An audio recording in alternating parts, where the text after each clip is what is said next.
which we have turned into a scrapyard.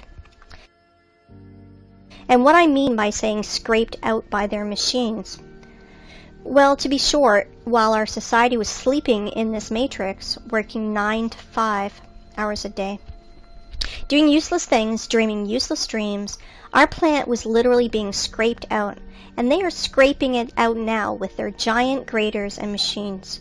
I will show you later. Well, the theoretical part is over now. It's time for the climax, and we are close to the runway. But before, we should return to our first stump and see one strange thing. I bet you did not notice. We saw many stumps, but this one is special. It has a flat surface on top, which means it was cut down. Yes, exactly, cut or sawed.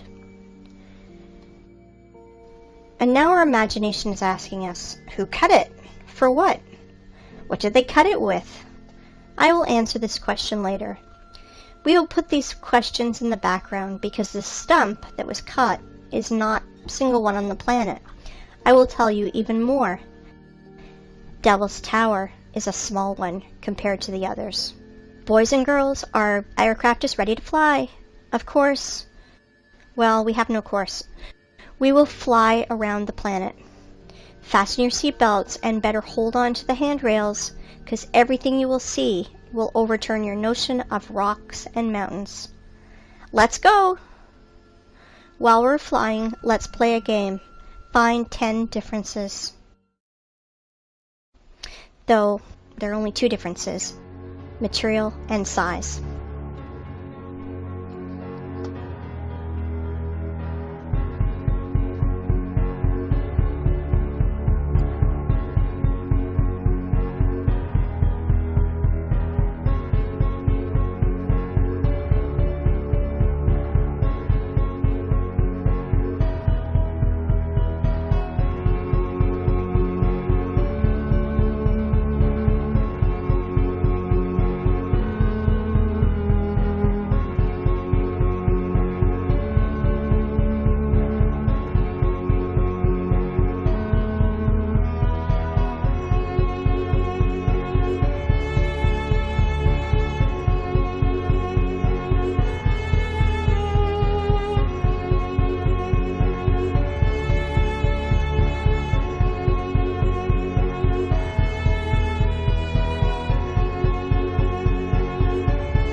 Out everywhere on the whole planet. There are hundreds of them. Scientists call them mesas, which means table in Spanish, because they have a flat peak, flat as a table. Well, cool, stumps. And now let's remember the beginning of our conversation. We thought we saw forests, and even walked in them. So what does it matter if they are only 30 meters high? Is there a difference? We're pleased with the one we have left. We enjoy its beauty. We are accustomed to these forests, so we don't need another. Then we discovered that the old forest was preserved in the U.S., which is described in fairy tales and myths, giant 100-meter sequoias. This is the picture our mind draws when we hear the words fairy forest. Let's think about the sequoias in California and the prism of matrix forces, otherwise our mind's protectors will melt, because Devil's Tower is actually a 6-kilometer high tree. But realize that Devil's Tower is a young plant compared to other trees on our planet. For example, this mountain in Cape Town in Africa is really impressive. This plateau is 3 kilometers in diameter. If we multiply 3 by 20, we will get a tree of 60 kilometers high. Do you have any clue how big its branches are? On one of the branches you could easily place a huge residential area with all the shopping malls, schools, and parks. Just imagine how huge it is. Of course, your mind will never see that this mountain in Africa is really a tree that is 10 times higher than the Devil Tower tree, 60 kilometers higher. But guess what? That's not the limit.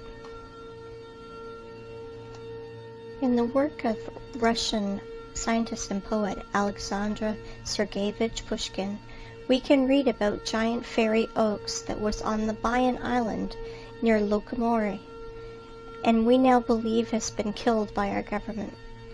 That oak was supposed to be the center of the earth and was some 100 kilometers high. Not sure how high, but for sure higher than the Cape Town one. This oak was the biggest plant on earth.